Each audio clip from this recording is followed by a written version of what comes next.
Let me be clear. This is not just another Facebook Live.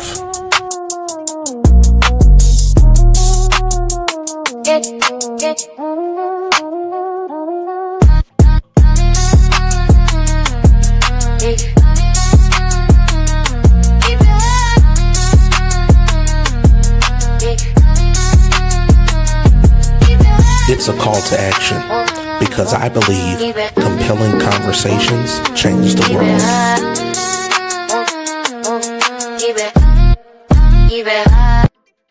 Let me be clear. This is not just another Facebook Live.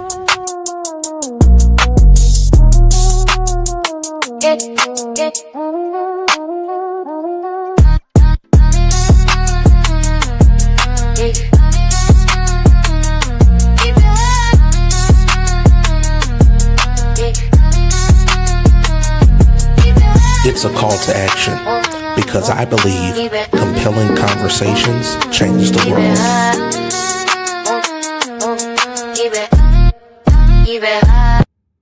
Let me be clear. This is not just... Well, good evening. Happy Tuesday. Welcome to Compelling Conversations. This is the place where we are challenging in our truth because we believe that compelling conversations do change the world. In case you haven't noticed, it is the only thing that ever has changed the world. Compelling conversations. Go ye out into the highways and the hedges and compel men to come. I believe that if we have some compelling conversations, eventually we will compel men and women to come forward to receive the truth of the gospel of Jesus Christ. Tonight, we are jumping into a really important conversation. This is what I need you to do. I need you to hit that share button. I need you to like and subscribe. I'm not sure where you're watching, whether it's on Facebook, whether it's on YouTube, but I need you to get in the room and get somebody else in the room. We're talking about Black men and mental health tonight, but even if you are not a man, you need to get in on this. You got a son, you got a father, you got a nephew, you got a cousin, you got a little brother or a big brother. You need to get in on this tonight. Compelling Conversations. This is week 2. Premiere week was last week, and it was an awesome time. We talked about prophecy versus performance with our special guest last week, Prophet Jeremy Stone and Bishop Jared Shaw, and it was explosive. If you missed it, you can go over to YouTube at Walton Worldwide, and you can check out the replay from both episodes from premiere week last week. But it's another Tuesday night, and I am excited to be hosting this conversation tonight. Real quick, I'm about to bring to the stage Ray Shipman was going to be with us tonight. He had a conflict, couldn't make it, but I believe we're going to have a full conversation with B. Antoine Cave and also Devin Holyfield. We are national tonight. I'm in Atlanta for a work conference. As you can see, I'm not in my normal setup. We got Cave coming to us from Miami, Florida. We got Holyfield coming to us from Indianapolis, Indiana tonight. This is going to be an awesome, compelling conversation. So I'm giving you time to hit that share button, hit that like button, and make sure that you are getting people in the room. Come on, hurry up, hit the button. Come on, tap. Invite. Start putting some comments in the comment section. Post somebody, tag somebody in the comment section. Let's get this going. I see those comments coming in. We got them on the screen. Now, last week, y'all, I didn't really know what I was doing. Can I be honest? Last week, I didn't know what I was doing to get these comments on the screen, to open up the audience on Facebook. But this week, I got it working. Your boy has got it working. So I'm excited. I'm ecstatic about what's going to happen tonight. Listen, If you hear anything tonight that is helping you, that is challenging you, that is bringing you into greater awareness, if you hear something tonight, if you're a black man and you hear something tonight that helps you with your identity, that helps you with moving forward in more confidence, if you're a woman tonight and you hear something that is going to help you to help your son or your husband or your father or your cousin or your nephew or your uncle them, guess what? I need you to do something. I need you to help me out. Here, I need you to donate to the platform so that we can continue bringing you compelling conversations. We'll talk a little bit more about that as we move forward in the program tonight. I cannot wait. It's quite a few of you on, at least 15 of you watching. I'm going to bring up our special guests. I'm gonna bring them up one at a time. I'm gonna let them introduce themselves, and then I'm gonna put them both on the screen. Cave, we are going to start with you. Let's go ahead and make sure that we get that mic high, and let's welcome tonight with a great round of applause. Let me get that button ready. A great round of applause. B. Antoine Cave. Wow. Hey, what's going on, Prophet? It's good to see you. It's been a while. Yes, Bishop. It's good to see you as well, brother. So glad to be a part of this compelling conversations series. I'm excited about what we're going to embark on tonight. Yeah, this is going to be real good. Why don't you just real quick tell the audience what it is that you do professionally? Many may know that, first of all, this man has an incredible gift, an incredible gift. I've seen him in action. God uses him. But in his professional and clinical space, he's doing some great things. Why don't you talk to us and kind of set the stage tonight for this compelling conversation? What is it that you do? Professionally, I work for the city of Opa-locka here in Miami. I am the director of housing and social services, where I bring services to the residents, and that's on a socio-economical, behavior, and mental health aspect. I have a master's in clinical psychology with a specialization in behavior. I serve in ministry, and I just love God. My purpose, I believe, Bishop, my purpose is to help men become emotionally healthy and spiritually grounded. And surprise, surprise, I'm actually starting school June 22nd to get my second master's to become a licensed clinical social worker. I have postgraduate training where I have certificates in trauma-informed care, cognitive behavior therapy, grief counseling, all of those things. But as my life has progressed and as ministry has progressed and as the calling and the burden for healthy men has progressed, I did see it fit to go back and become licensed. So that way my scope and my influence can be a little broader. So above all, beyond all, I just love God and I love God's people. And I want to see men healed, whole, and free. Yeah, and I believe that that's really where it starts. So I'm grateful for you joining us tonight. Devin Holyfield, man, what's going on tonight, man? How are you? What's going on, brother? How are you doing, man? Man, I'm doing well, y'all. Me and this guy go back way back. The indie days. Way back. Why don't you tell the people what you're all about and some of the great things that you have going on in the Circle City of Indianapolis? By the way, I'm going to be in Indy next week, and I hope to see you and some friends at Connection Weekend next week in Indianapolis, Indiana. Just to plug that. Just to plug Yes, sir. I got the message and I got it on my calendar. But yes, my name is Devin Holyfield, and I am the proud visionary and leader of Healthy Masculinity, or also as well known as Heal That Masculinity, for those who are coming to seek assistance in regards to their mental health concerns. We actually have a different approach in regards to healthy masculinity, specifically where I'm actually a licensed, or I should say more so certified mental health coach.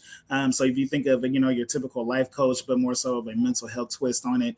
And I do believe that that is something that is unique in style in regards to, the implementation of, helping men with our mental health, because there is a need there. There's a young movie and so forth that I used to watch when I was little called Robots, and the main individual of the movie, used to say, his name was Big Weld, and he was to say, in order to be successful, basically, hey, if you see a need, fill that need, and God took me through a season of transition between divorce, co-parenting, and passing of my mother and my mentor, all within the span of about 2 years.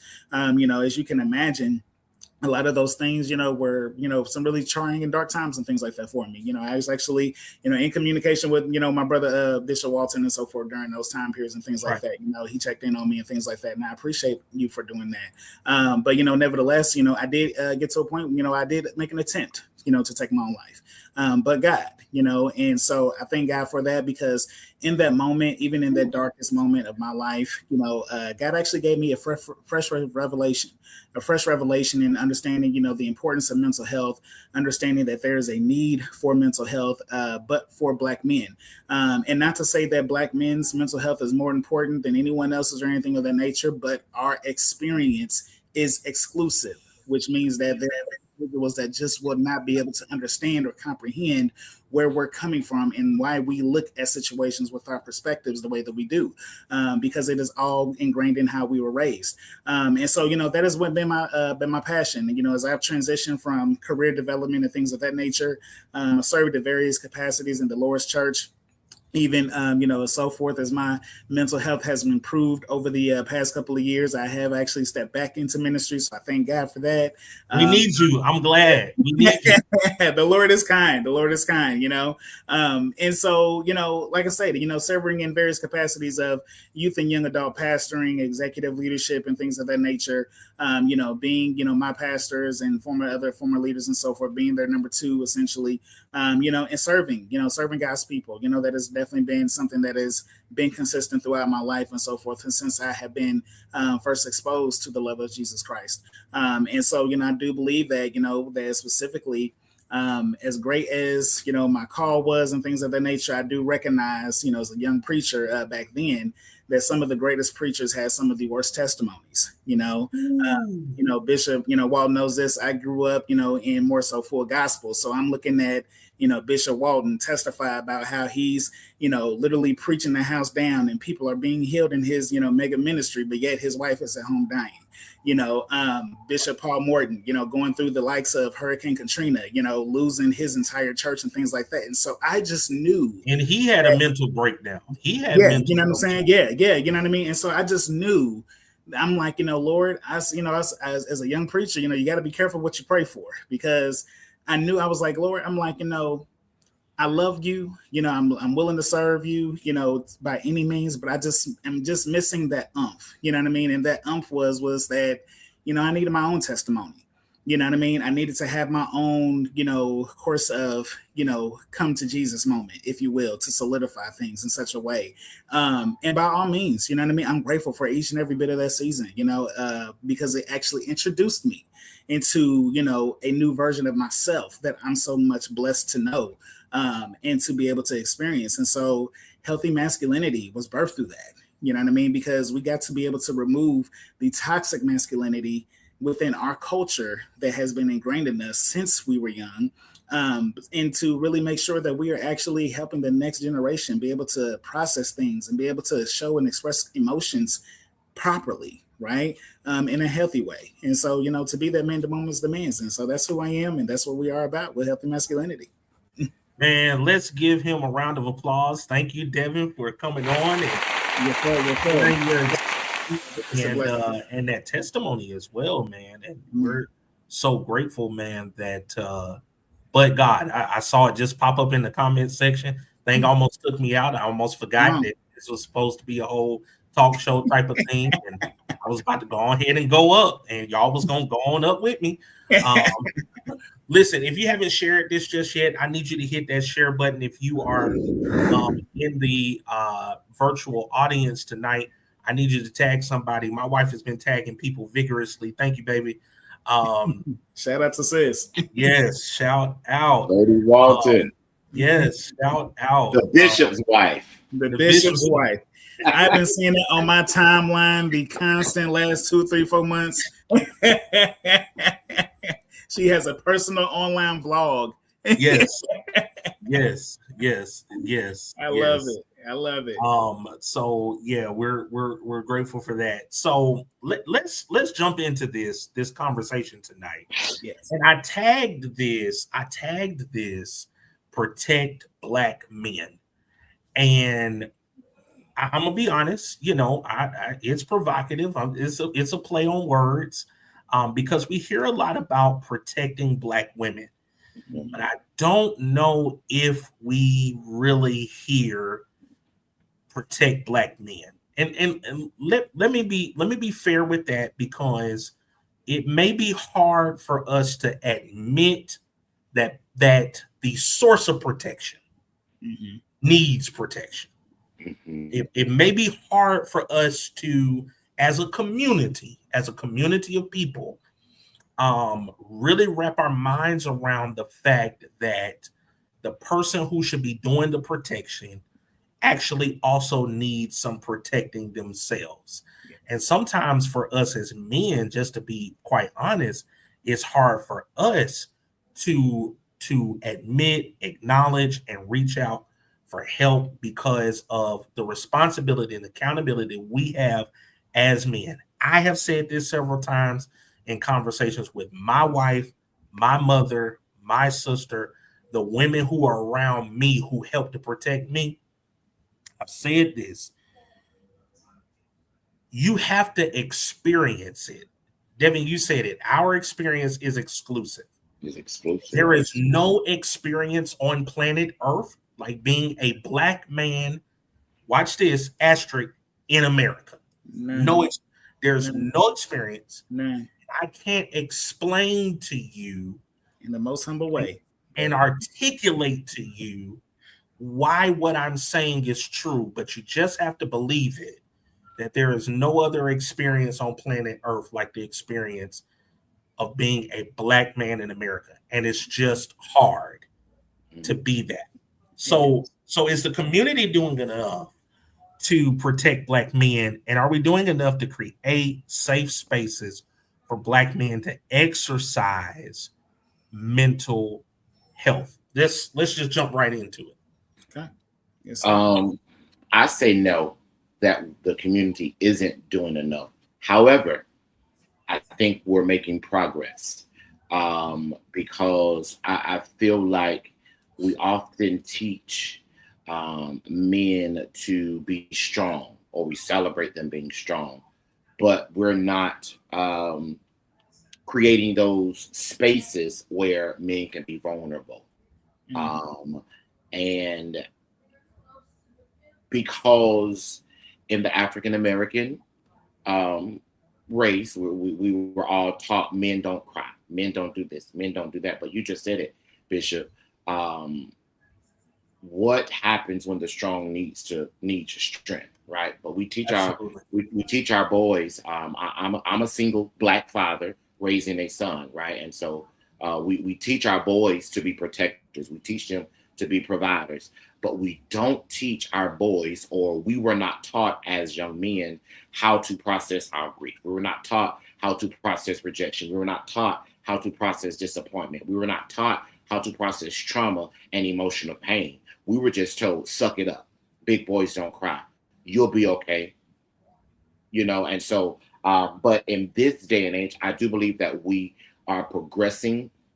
And as a, you know, like Devin said, as a leader, as a second chair leader, I honor serving my mother, but I do believe that we are progressing, because now more so than ever, we are seeing those conversations being normalized, because of the Paul S. Mortons, because of all of these big names that have public issue. I want to use my words carefully. And when they speak on it, it then becomes a buzz conversation. while their influence is good, but their education doesn't necessarily say that I'm expert in this, but their influence brings that conversation. So I do believe we're making progress, but I can 10 toes down say that the community is not doing enough to protect Black men. Devin, are we doing enough? I echo, Mr. Cave's response. I do believe that, overall, no, it is not enough. And the thing about it is that, there's such a deficit in this area that I'm not sure that there will actually ever be enough, even within my lifetime, if I'm being honest. And I say that because, I hate to sound like the typical, barbershop preacher, you know what I mean? But it starts at home, you know what I mean? And it really truly does start at home because, and I promise you, ladies, I love my queens. I need to make this clear right now. What I'm getting ready to say is not a notion to place blame, but it is an explanation for us to be able to get to the root. Okay. All right, let's have it. 92% of African American children grow up in a single parent home. That is a fact. That is changing, but that was initially the main, statistic when it came to our households. And so with 92% growing up in a single parent household, more than likely those individuals grew up with a single mother. A lot of the toxic masculinity and mental health issues that we are seeing in our communities are actually residue of these situations where we're being raised in single parent homes.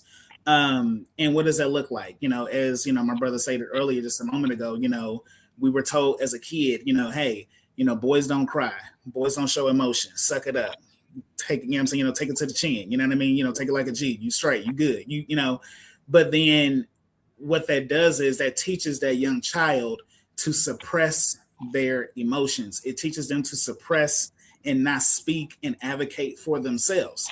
And so then what does this look like now, 30 years later, when he's married and a father in his own home? Now the wife complains and tries to figure out, well, why do you shut down so much every single time I try to have a tough conversation with you? I've been told since I was a child that I am not to show emotion. Right. I'm not to express how I feel. So this is what it looks like, in 30 years time frame after it has grown and become a part of my natural identity.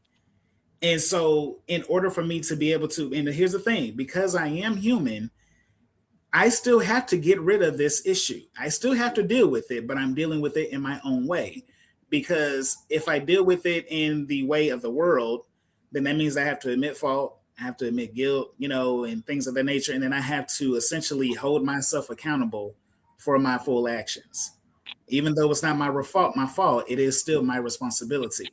But then, you also as well have the situation where as a individual growing up in this type of household, this type of atmosphere, you beg the question, how do I get out of here? How did I get here? First and foremost, but how do I get out of here? Which leads me to even what my own testimony is going through my mental, challenging season was I needed help, but I didn't know where to seek help from. And so, of course, I'm a Christian. I'm a believer. I love God. I know that he loves me. And he provides all of my needs. But what am I to do when my mind won't stop racing after a long day's work? I'm completely burnt out. I am drained, but I'm still worried about how I'm going to be able to take care of the lights the next day. And that disconnect note is coming. How do I get through and process my mentor dying in one season, my mom literally dying months later? How do I process this grief? This is my last father figure, that I have. And then this is my last living biological parent. How do I process that? And so what I found is that, unfortunately, when you're called to ministry, that essentially automatically makes you the manager or the spiritual advisor for the family. right? And what I began to notice was everything started to fall and started to collapse once I removed myself, because I said I'm a capacity. I can't do it. I would love to pray for you, sweetheart, but right now I am struggling to pray for myself. And so what it was that look like when you think of all the needs that you're going through, you need assistance with, how to, handle the co-parenting. You need assistance how to handle and process the grief. You need assistance in how to be able to navigate these different changes in life. But then when you try to go to therapy, you find out that less than 1% of all the therapists in the nation are African-American men. Wow. My experience, there's not a lot of people out here that can say that they've been where I've been. This is more of a cultural thing, than it is just strictly mental. There's a lot of layers to this. Yeah. And so I need to speak to somebody. I can even admit to the point that I need to speak to somebody, but now that I need the resources, where are they? And for some of us, the only resource, sad to say, is going ahead and hitting that blunt again. Taking a sip of that bottle again. For some of us, like myself, hey, I like myself in the room. I said, I'm going to take these pills. I said, hey, listen, if I wake up, I wake up. If I don't, I'm fine with that too. Because life really be out here lifing. Yeah.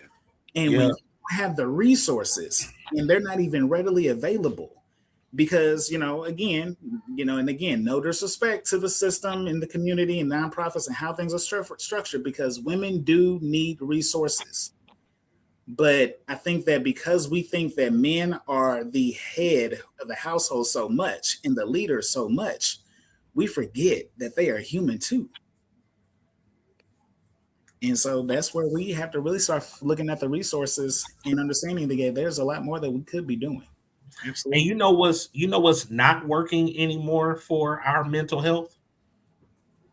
Praise breaks. They just don't hit the way that they used to hit anymore. Like they don't help you get through the week the way that they used to anymore. Like I think it's the click track. That click track don't have the power that we think that it have, because now, that praise break just don't last long enough. But it sounds funny, but I'm being for real, because we have, especially in the Pentecostal Apostolic Holiness Charismatic expression of church, we have used our religious experience as a substitute for mental health. And I think that, and I'll say this as a bishop in the Lord's church, we got to take some responsibility of why we have entire churches filled with, why we have entire storefronts filled with people who are in need of mental health assistance. Seriously, because we have promoted it. We have told people, pray over it, shout through it, and all of that kind of stuff. And none of that stuff has worked. And we as leaders of the church have not had the wisdom, the knowledge, and the understanding to guide people to the proper resources, or to become resources ourselves by getting a certification, or by going to take a class, or by, things of that nature, where we can actually help people in more of a way other than shout it out. Because sometimes it just don't shout out. And that's coming from one of the most shoutingest shouters that have ever shouted. Sometimes it just don't shout out. Can we talk just for a moment about the church's responsibility in this as well? Oh yes. So, as a PK, as the church is, like Bishop says, I love a good shout. I love a good praise break. Two things I would say. We can't teach what we don't understand. Mm-hmm. And the church has an issue with being married to religion and have not come into agreement with relation. right? So religion tells us it's a demon. Religion tells us that prayer, fasting, and all of that is good. Don't get me wrong. But relationship will say, yes, I do know that there is a God that can heal, but I also do know that there is a God that put specific people in place for me to go see to help me understand what's happening, right? And then a part of my ministry, Bishop, is I've had the pleasure to travel these 50 continental United States and help start mental health ministries. And what I've seen in leaders, typically what I do on the first day is I meet with the leader, the senior leader. On the second day, I meet with the leaders. On the third day, I meet with the church. And based on all of that information that I gathered from those 3 meetings, I then create a mental health first aid book for that church. Mental health first aid guide, mental health triage, all of that stuff. And what I've found out, Bishop and Devin, is in that first meeting with that leader, the leader becomes so afraid because he or she then have exposed themselves. They have exposed themselves to the untreated trauma, grief, rejection, and pride. And so that's what happens. People are afraid. This is my synopsis. This is not. Oh, hold on, Cave. You said that too fast, and I need us to document that. They say that one more time. You made a list: the grief, rejection, trauma, but you said it. I need us to hit those points. Say it one more time. So what happens is people, when they acknowledge or when they come into the know of, hey, I need to do this, they are exposed themselves to their untreated grief, trauma, pride, rejection, and because of that, they then feel like they're not qualified to even lead. And I tell leaders all the time, no, you are the perfect one to lead, right? And so I believe that if we are first partakers and allow our church to see some level of vulnerability, then it would be more receptive and it would be more normal. And if I can go to the Bible, we have some of the greatest people in the Bible that had mental health issues. One of the great prophets, Elijah. In First Kings and 19, Elijah was anointed. Elijah was powerful. Elijah was successful, but Elijah wanted to die, right? That's right. But I just want to put this out here to every leader that's listening. Being gifted does not immune you to emotional exhaustion. Just because you are apostle, bishop, prophet, pastor, teacher, evangelist does not mean you have immunity against exhaustion, because you are spirit, you are natural, you are humanity, and you are deity. You are bishop while you are in that pulpit in your role, but when you come out, you're Darrell. When I come down, I'm Brandon, and I still have to deal with those racing thoughts that I left at the door before I came in. So once we are able to show that sense of vulnerability, and once we fear, ignorance breeds fear. Oh God, ignorance breeds fear. We can't teach what we don't know, and if we don't know it, we are afraid of it, because once we come into the know of something, then we then have to deal with ourselves. Yeah, accountable. Yeah. Yeah. We have to be accountable to what we know. And that means I'm yelling and screaming, not because I feel good what I'm preaching. I'm yelling and screaming because I just had a heated fellowship at home with my wife. But now that I'm preaching, I'm going to yell and scream across the pulpit to make it seem like I'm excited. But no. That's some anger that you need to deal with. But once you Right. become into the know of it, you become afraid. And so I think as a church, we first need to be first partakers. We need to acknowledge, and once we acknowledge, we then need to educate ourselves, engulf, empower ourselves as leaders. We are the first partakers. We take care of God's house, but God will take care of our house. And our house doesn't necessarily have to be a building. This is our house. This is our temple. And so that's my TED talk. Let me reset the room real quick. You're listening to Compelling Conversations. I'm your host, Bishop Darrell Walton. I have some amazing special guests who are on with me tonight. B. Antoine Cave and Devin Holyfield. They are both very, very active in the men's mental health space. I need you to make sure that you're liking this video, that you're sharing this video, that you're tagging somebody in the comment section. And if you are hearing something that is helping you, I need you to make a donation to this platform. On the other side of the video, I am going to ask our panelists because when we start having these conversations, we start to hear this word accountability. On the other side of the video, I'm going to ask them, what does accountability really look like? What does it really mean when we say and use the word accountability and accountable? 30 seconds. Let me be clear. This is not just another Facebook Live.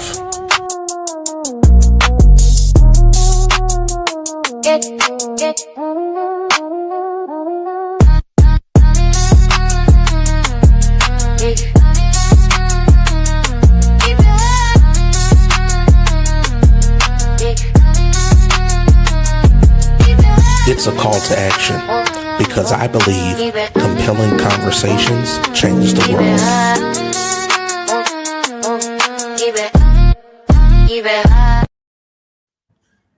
We're back.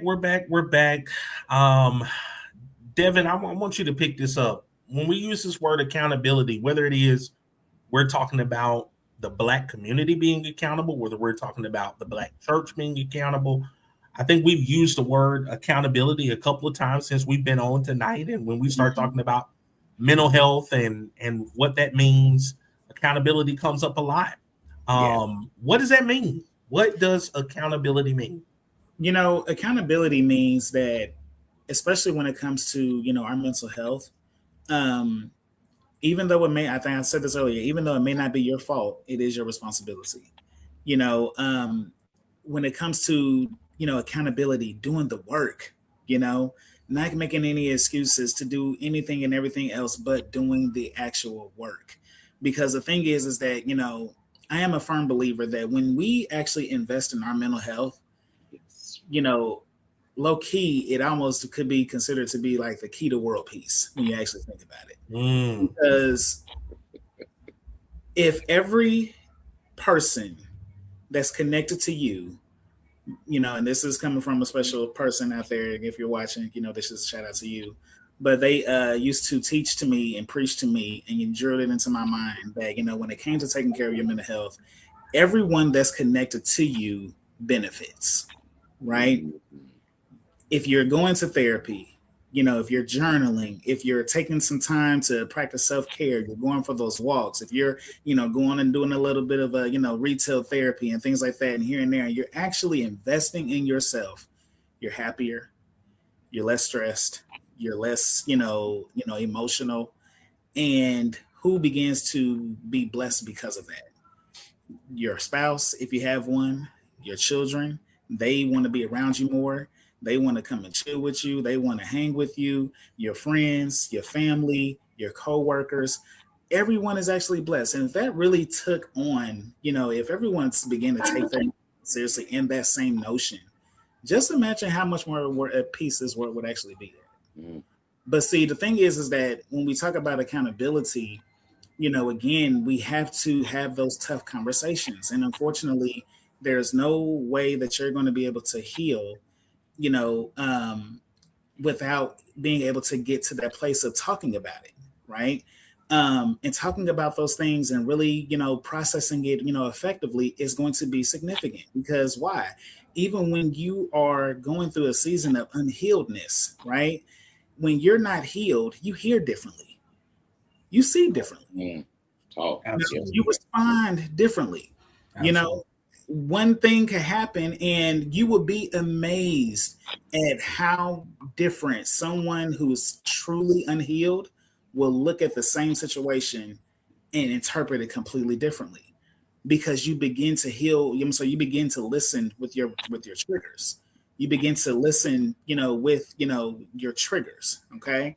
And so the reason why this is important, because it goes back to accountability, is because these are all the things that the enemy uses against us. Yes. Okay. And we talked just a moment ago about the spiritual aspect of things. I think it's very spiritual, that even when I think about, oftentimes, when this subject comes up, I think about slavery, Willie Lynch, the Willie Lynch letters, he really made it plain and put that, essentially when he came to teach people how to actually enslave Negroes, he told them, you don't have to actually put chains on them. All you need is their mind. Many of us wonder why, how a lot of our ancestors were not shackled and they were not beaten and things like that, but yet they still stayed on the plantation. Why? Because if you get them to the point where you have their mind, you don't need anything else. Wow. Because that's where the decisions are made. That's where the emotions and so forth are deciphered, right? And so when you can manipulate someone's mind, you don't got to do anything else to destroy them. You don't have to do anything, because it will happen on its own. And so in that same way, in that same notion, the enemy knows that, hey, listen, all of these things that we see running rampant and things like that around the world, all to some degree are linked back to a mental health issue and the decisions that take place within our mind. And so the accountability piece is doing the work, not putting it off, not trying to be shy about it, not trying to, act as if it doesn't exist, not trying to put it off on someone else that it's their fault and that they did this to me. And, and then also as well, my favorite, I'm just made this way, or this is my zodiac. No. Oh man. Oh God. No. You got to stop that. Blame your toxic behaviors based on the time that your parents decided to conceive you and bring you into this world. That has nothing to do with it at all whatsoever. And so, when you really begin to, like I stated, think about the accountability, a piece of it is really just starts with doing the work, taking the time to do the work individually. Myself specifically, what does that look like for me? Right. First and foremost, I love to write. God has blessed me to author a few books and so forth in my past time. I recognize that my relationship with God grew when I intentionally made it a point to journal each and every day. Not praying out in the open, but praying in my journals, because it also as well gives me some, some accountability, right, to stay in tune with God and walk with him. But then also as well, I appreciate it because it allows me to also go back over the conversations that I've had with him and be able to see all of the things that he's delivered me from, all of the things that he's actually brought me through, all the prayers that he has actually answered, right? And then what does that do? Because that is my form of self-care, that also as well begins to let me know and remind me, this is proof and evidence that God got you. This is proof and evidence that God is working in your life, right?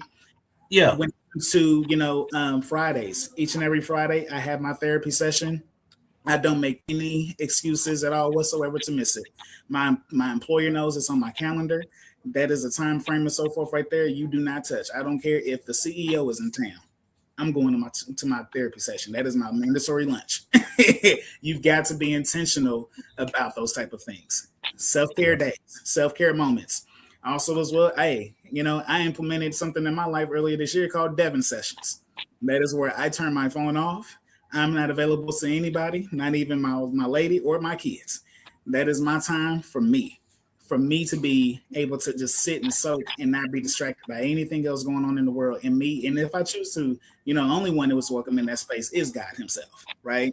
And so it's these little things right here that these little small habits begin to chip away so much at all of the residue and the stench and the uncleanness and everything from all of the toxicity that has attached itself to me over the years.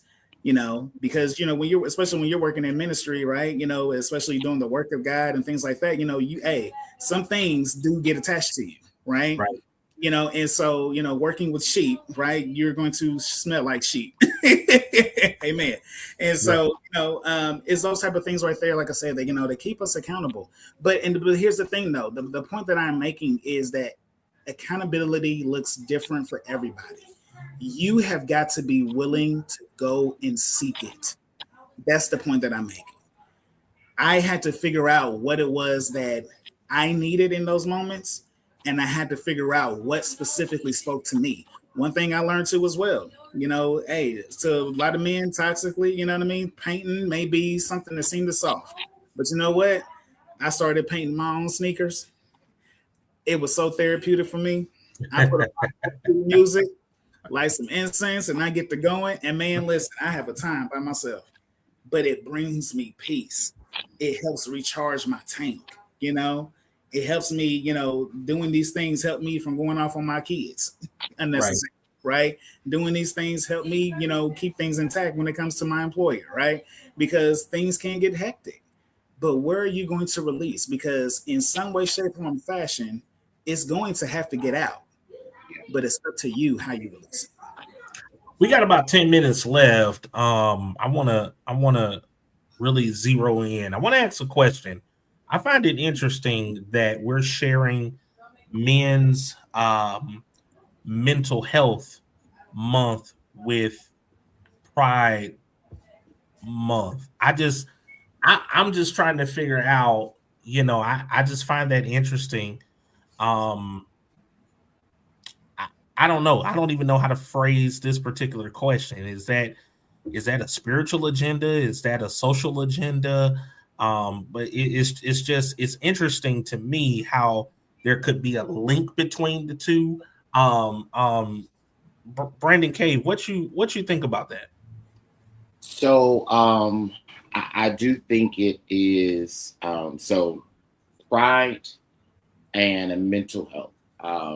Those are two. First, I have an issue. Let me start here. I have an issue that pride gets more recognition than men's mental health. Absolutely. Period, right? Everything, and let me say this. Everything gets more recognition than the black man. Mm-hmm.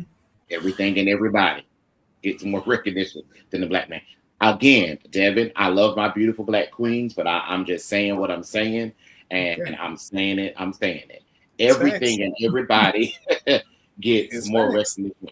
Prime example, and I'll go back to my son's birthday is on Father's Day. My son was born June 21st, and so this year his birthday is on Father's Day. Who gonna get all the love? My son, of course. That's right. And that's okay, right? That's right. Okay, but. Both pride and men's mental health both speak of identity, both speak of perception, right? In pride, I want people to celebrate and recognize me for who I am happy to be, who I am prideful to be, who I'm recognized for. I want them to perceive me as somebody that I have come into the fullness of, right? And men's mental health, it's identity and perception, because as a man, going back to early in the conversation, I don't want to seem weak. I don't want to seem like I'm a wimp, or I don't want to seem less strong. So I do think it does have some correlation because toxic masculinity, that's emasculating, all of that. Right. How ironic, Bishop, is it that how ironic is Pride Month and Men's Mental Health Month in the same month? Is that not oxymoronic about toxic masculinity or emasculating men? We're celebrating one thing, and then we have a small mention of another. I do think it is, and this is just me, I do think it is an agenda. I do think it is oxymoronic to say, hey, you can be happy in your true self, but then you don't want to identify as a man who's in touch with his mental health, because then you would then be identified as something that's being celebrated at the beginning of the month. Mm-hmm.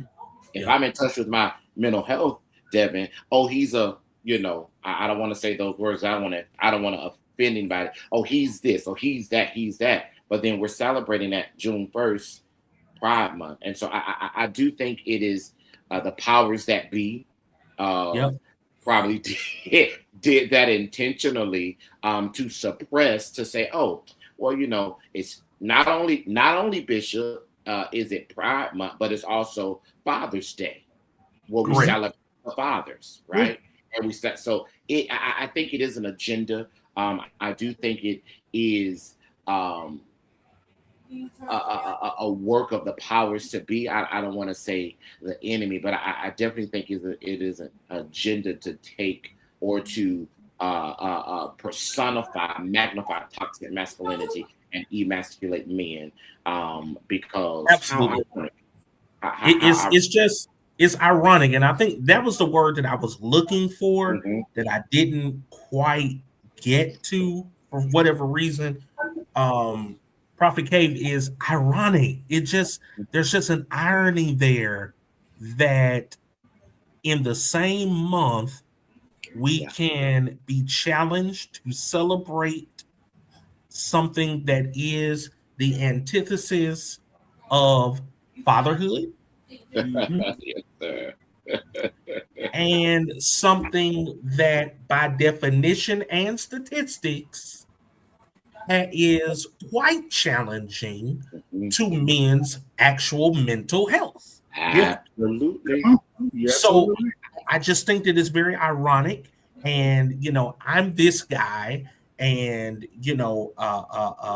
my people is gonna cringe when I say this, but this is just who I am. It's a demon. It's demonic. It's a demonic. Now, I did not just say that people celebrating Pride Month are demons. That's not what I said. There's a difference. What I said was the irony behind the correlation between these two competing agendas trying to be forced to share the same space. That in and of itself comes from a demonic agenda. It just has to. There's no way, because light and darkness can't share the same space. And you can't be, man. Okay, so let's change the whole subject, because let's change the whole subject. So here's the question that I want to close on tonight. And I want both of you to answer very briefly on this as we close tonight. I am a girl dad.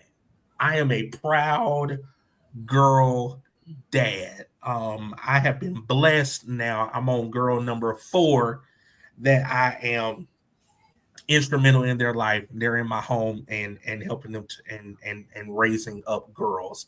It's all that I know. I single mom, 3 sisters, all girls. It's just all that I know. So I don't have the pleasure and the privilege to be raising another generation of Black men. I don't have the pleasure and the privilege to be raising another Black man.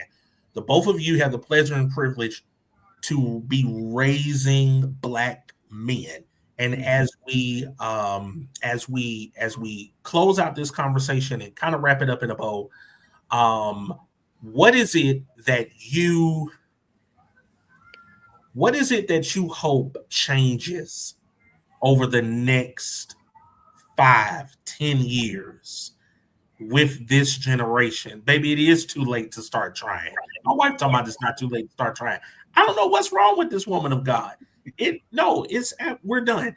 What is it that you hope to see in the next 5 to 10 years as you're raising your Black son in America to be a Black man in America? What are you hoping to see change to make his experience different from your experience? Whew. All right. Well, I think that I'm sorry, Bishop Cave, did you want to go, sir? Very quickly, I'm a Black father, but I'm also a single Black father, right? And so I want to make sure that my son, he'll be 4 on Father's Day. And even now, Bishop and Devin, he tells me, I'm sad, I'm upset. Like he talks to me like a full grown man. And so I sit down and I explore those words with him and help him walk through it. So for me, I want to make sure that he's emotionally healthy. Obviously, he's going to be spiritually grounded, but I want him to know and understand that he has the permission to express what he feels, right? I don't want to raise a successful son only, but I want to raise a son that's whole. Yeah. I'm done. That's it. Yeah. I love that. I love that. Devin, what you got? That's real. No, I definitely will say that too, and echo similarly. That it's take your time. You know what I mean? I'm kind of in that weird phase of life where I am the father of a teenage young Black man. Woo. So I am still trying to adjust, right? Because parenthood is always changing, but this right here is a different level of adjusting, right? But then I'm also as well coming to terms while still grieving my mother of why she made some of the decisions she made. Wow. And I need to let it go, because in the same way that I'm still learning, she was too. Wow. And so, it's like I said, so it's really just kind of taking that moment, right, to just say like, okay, I tell my sons that, listen, I'm not expecting, perfection out of you, but I am expecting progress, and that's what I expect from you, because, you are not a child out here that had to get it out the mud. You ain't, I'm saying, from the street, you ain't none of that. But I do expect you to be the man that the moment demands, and there's and shout out to Jason Wilson. If you never, for the fellas, if you have not, please get Devin, wait, I'm sorry. Yeah. Go back and I'm sorry, Bishop. You gotta say that again.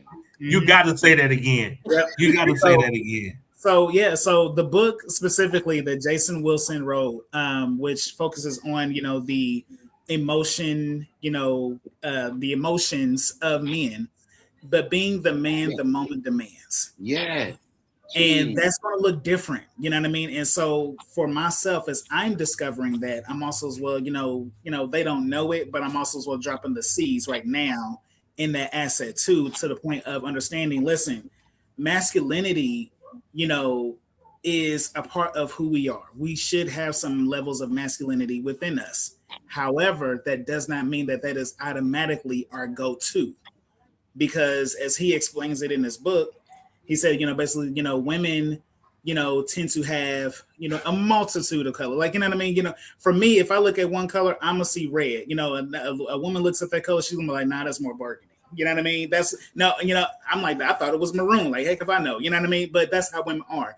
So women have a lot more different colors of emotions in their crayon box. Mm-hmm. But men, we tend to operate off of red, blue, green, yellow.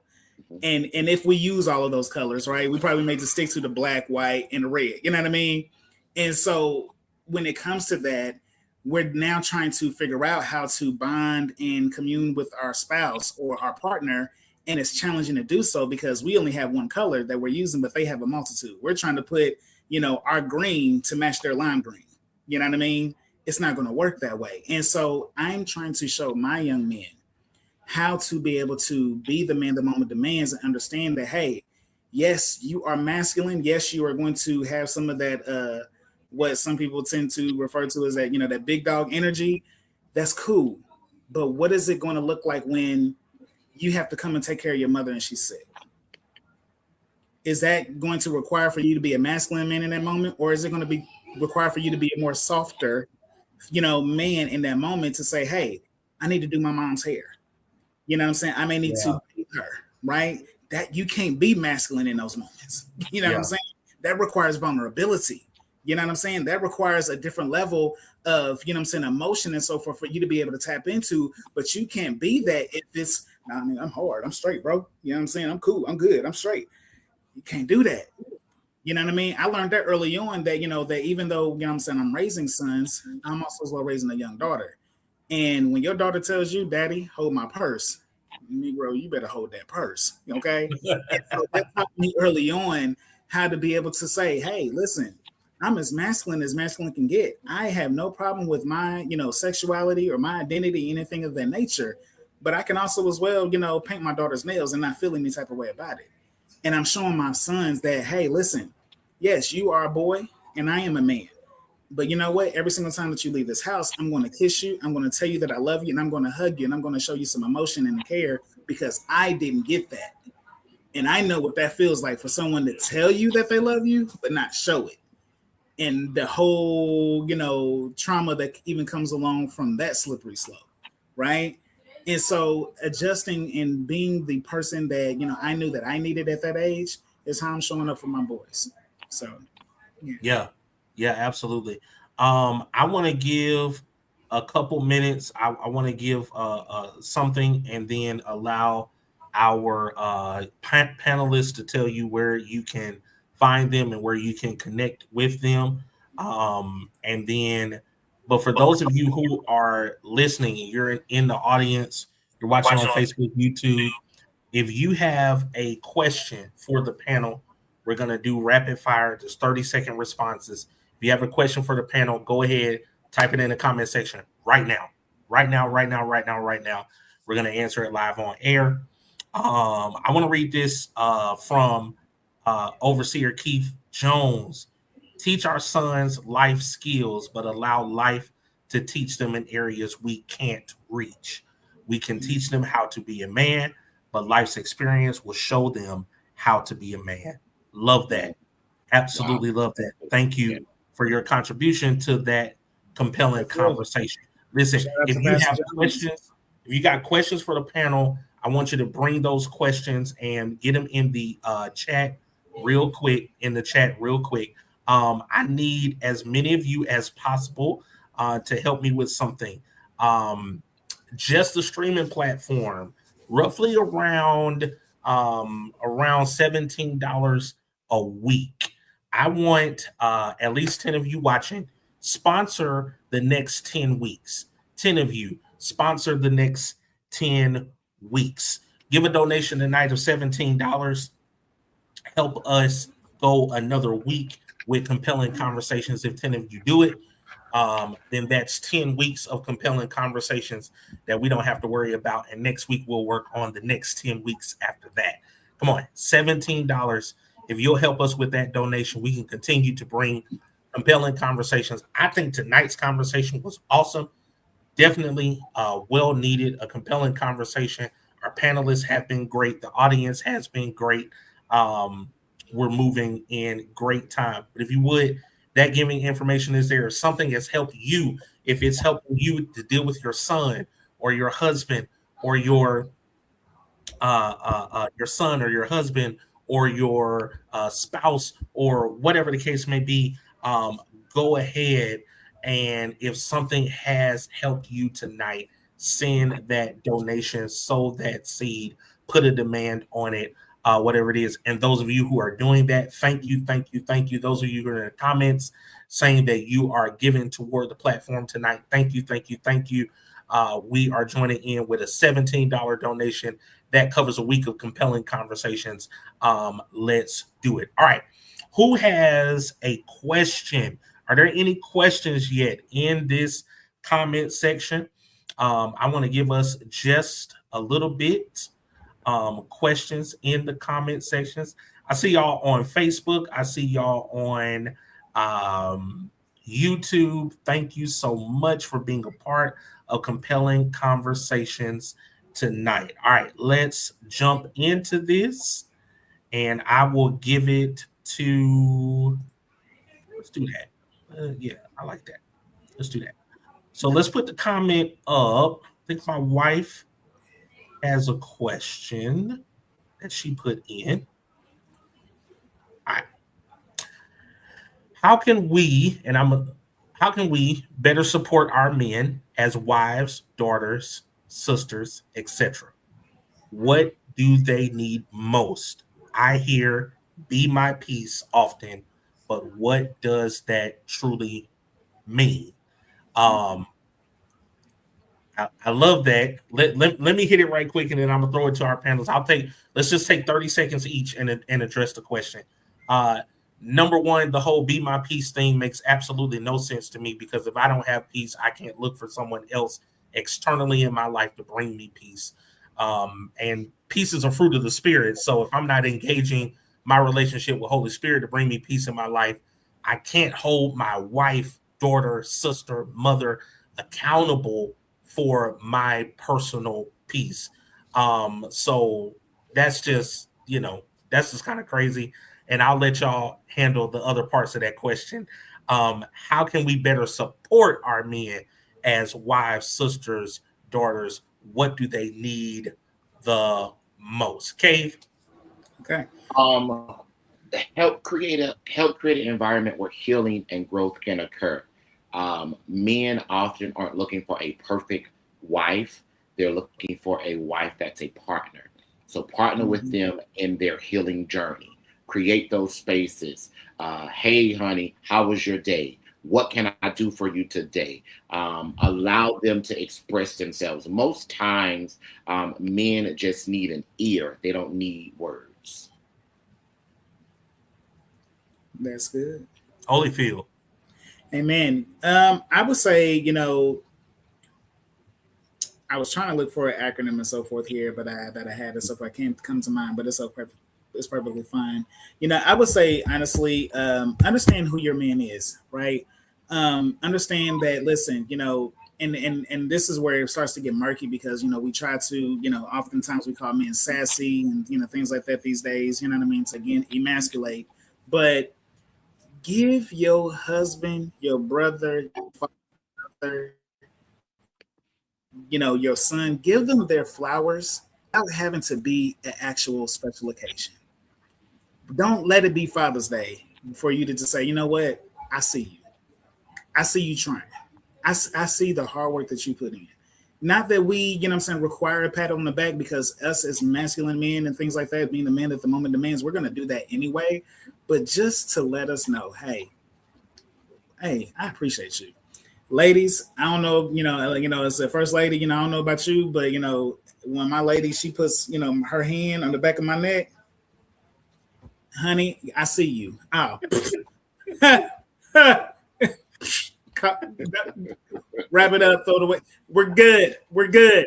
I can go and conquer the world. And that's the thing that y'all have to understand. Ladies, Black women in general, y'all have so much power over us.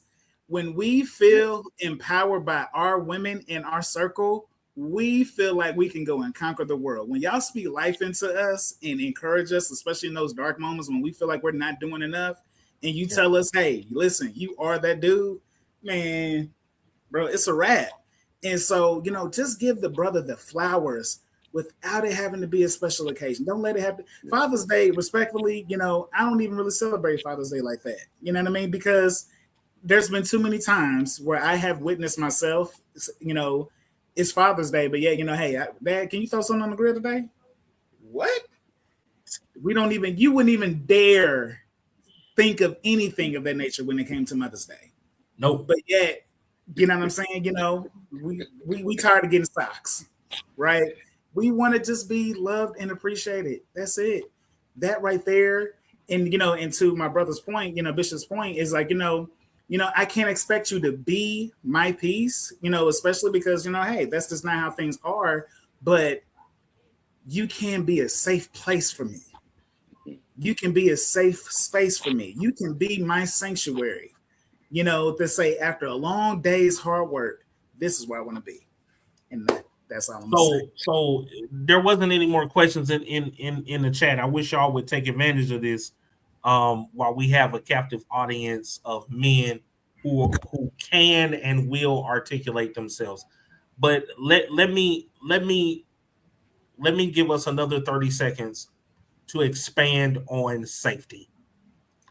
What does safety mean for men? And we're gonna land here. This will be the end. What does safety mean for men? What do we mean when we say create a safe space for men? What does that mean? Holyfield first, and then we'll jump to Cave. It's going to be challenging because, unfortunately, one of the reasons why we as men don't tend to talk, and it's just transparent, too often times when we have opened up our hearts to be vulnerable, those very things that we opened up about are later used against us. And so it is going to take a moment for your man to be able to fully be able to open up, because these things have been literally ingrained in us since, like I said earlier, since we were kids. But, again, it is going to be important for you to be patient. You know what I'm saying? Being that safe space and so forth for your man is going to look different for every man, because, again, also as well, while we in general do have some very similar components, we are not one size fits all, and so you got to know your partner. You've got to know them. God created each and every single one of us individually. He can count every single hair on our head. Each and every single one of us has an entirely different DNA blueprint. We are not the same. And so get to know who you are with is going to be essential to that process, for sure. Nice. Kay, what you got on that? Safe space, allowing men to express emotions beyond anger. All they know is about the angry black man. Listening to them without immediately judging them. Creating those spaces or rooms for honesty, like Devin says, without punishment. Punishment, i.e., bringing it back up and throwing it in their face. Encouraging help-seeking behavior. Well, hey, babe, I think you may need to talk to somebody. Don't you have a brother that you can talk to? What about Devin, or what about Kate? Encouraging that and supporting their growth and not mocking them being vulnerable. They again need that partnership. They're not looking for perfection. They need partnership. They need you to be a partner in their healing journey. The wife, the woman is the helpmate, the helpmeet. So they need you to be that partner in that journey. So I think that's what, creating that safe space means, allowing them to express those emotions outside of anger, listening and not judging, and encouraging them to seek that help. I think that's what that means. Yeah. Do you feel like here was another question that was great, Brandon Cave, that was amazing. Do you feel like you honestly express and communicate your feelings properly or freely as a man? And I think the simple answer to that is yes, when I feel safe to do so. Right. And I think we just talked about, what it means to create that safe space, partnership, allowing me to express feelings other than or outside of anger, and having that safe space to do that. That's a space that doesn't come with retaliation, right? Doesn't come with blackmail later, and things of that nature. We are in spaces all the time where our power is being sucked dry and being manipulated. We don't want to come home to that same thing. We can't help it that children do it to us. Right. They want to drain us of all of our resources. And when we talk about significant other, spouse, the goal is help meet. So the goal is, there's a mutual feeding, there's a mutual, kind of thing there. So when we start talking about this context of relationship and can I communicate my feelings, do I communicate them as being a man? Yes, when I feel safe to do that. And that is not the majority of my time and of my life. I'm not safe to do that at work. I'm not safe to do that on social media. I'm not safe to do that really almost anywhere. Other than the safety of my own home. The only place that I can be safe to do that is in my own home. So, it's paramount that becomes the safe place. Yes. Yeah. And I also as well want to add something to that too as well, because especially in today's dating culture, we always hear communication is key. Communication is key. And I do believe that to be true. I do believe that communication is a very fundamental, structural piece in regards to relationship. And, you talk about compatibility and long-term and all of that. But also as well, when I add to this point too, because just because I communicate does not mean that you understand what I'm saying.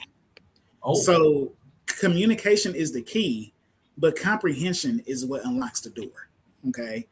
And so I can say, hey, listen, I'm tired. But for some people, that just may, especially if you're listening with triggers, that may just say, he's just saying he's just being lazy. You hear something completely different. You just don't want to do it. Exactly. He just don't want to do it. You know what I mean? So it, again, communication, because I can talk all day long. I mean, you can see even me being on here on the stream, you know what I mean? I can talk for a minute, but if I'm saying all of these words and you're only listening just to respond to me, then that's still going to mesh up and allow us to still continue to butt heads, literally.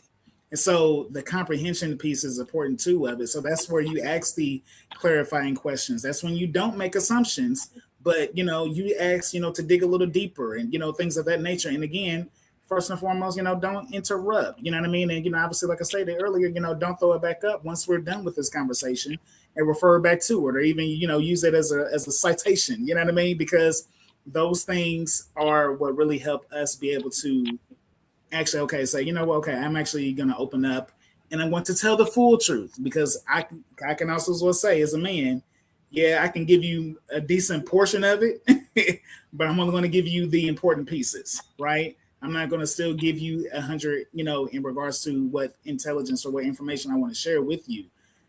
I got to be able to release freely if I really want this to be my safe space. Yes. And so, and it takes time to get there. Yeah. You got to put in the effort. All right. Devin, let people know where they can connect with you, website, social media, all that good stuff, and what you got going on. Yes, sir. Yes, sir. Yeah. So we are doing quite a few things and so forth right now. I'm actually within the revampment phase and so forth of Healthy Masculinity, just tweaking a few things and so forth, and actually getting us 501c3 nonprofit ready. And so you can actually follow us and so forth on socials at HM, the number 4, minority males. Okay. HM for minority males, on all the platforms and so forth, as far as Facebook, TikTok, Instagram, LinkedIn too as well. And so, like I say, we actually are doing, a full, upheaval of the website and things like that right now. So the website also as well will be the hm4minorityMales.org. But for the time being and so forth, let's go ahead and connect via social, so we can definitely keep you up to breast of what's going on with Healthy Masculinity and myself. So I definitely look forward to healing with you all, and I appreciate the time, brother. Thank you so much for having me on tonight, man. Amazing. B. Antoine Cave, how can people connect with you? What you got going on? So you could follow me on Facebook. It is B. Antoine Cave on Facebook. I have a little special guest. I'm sorry, y'all. Yes. And actually, my website will go live this Friday. I am the founder and executive director of a 501c3 called The Cave Collective. The Cave Collective is where we equip, educate, and empower leaders to transform communities. And so you could find us on www.thecaveco.org. And just follow me on all social medias, B. Antoine Cave. Instagram, I think it's IMB Cave. But yeah, I definitely, Bishop Walton, my brother, my friend, thank you so much for this compelling conversation. And yes, like Devin says, looking to heal with you all. If y'all have a brother, uncle, a husband, a son, a nephew, or anybody that needs somebody to talk to, you have 3 well-capable men on here to do it. And also, don't forget to sow into my brother's vision, Compelling Conversations. I sowed my seed. I want you to sow yours as well. Thank you, sir. Appreciate you, man. Listen, this has been awesome, amazing, challenging, and cultivating tonight. This is where truth meets honest perspective, and we want to compel people to even just live a better life. So this has been awesome tonight, this compelling conversation. So thank you for joining us tonight. Follow me. If you're not friends with me on Facebook, follow me on Facebook. But I need everybody, even if you are with me on Facebook, I need everybody to go over to the YouTube channel and subscribe. We're at, I think, 43 subscriptions. Would love to get over 50 real soon, so we can start doing some even greater things over there. YouTube, go and subscribe to our YouTube channel at Walton Worldwide. This has been Compelling Conversations. We don't just do it just to be doing it. We believe that compelling conversations change the world. Next week, oh, let me put my schedule up. Next week, I got Apostle Gabriel Powell coming on next Tuesday, June 16th. Y'all don't want to miss that. We're going to be confronting comfortable Christianity. Then Tuesday, June 23rd, my brother, Bishop Elijah Curtis, is coming on. We're going to talk about family business. What does it mean to be family and doing ministry and business together? And then Tuesday, June 30th, my other brother, my favorite member of the family, Kevin Chambers. This won't be Bishop and Apostle Kevin Chambers. This is going to be Kevin Chambers coming on and talking to us about pulpits, politics, and power. That is a compelling conversation that we need to have. Until next week, continue being compelling. Let me be clear. This is not just another Facebook Live.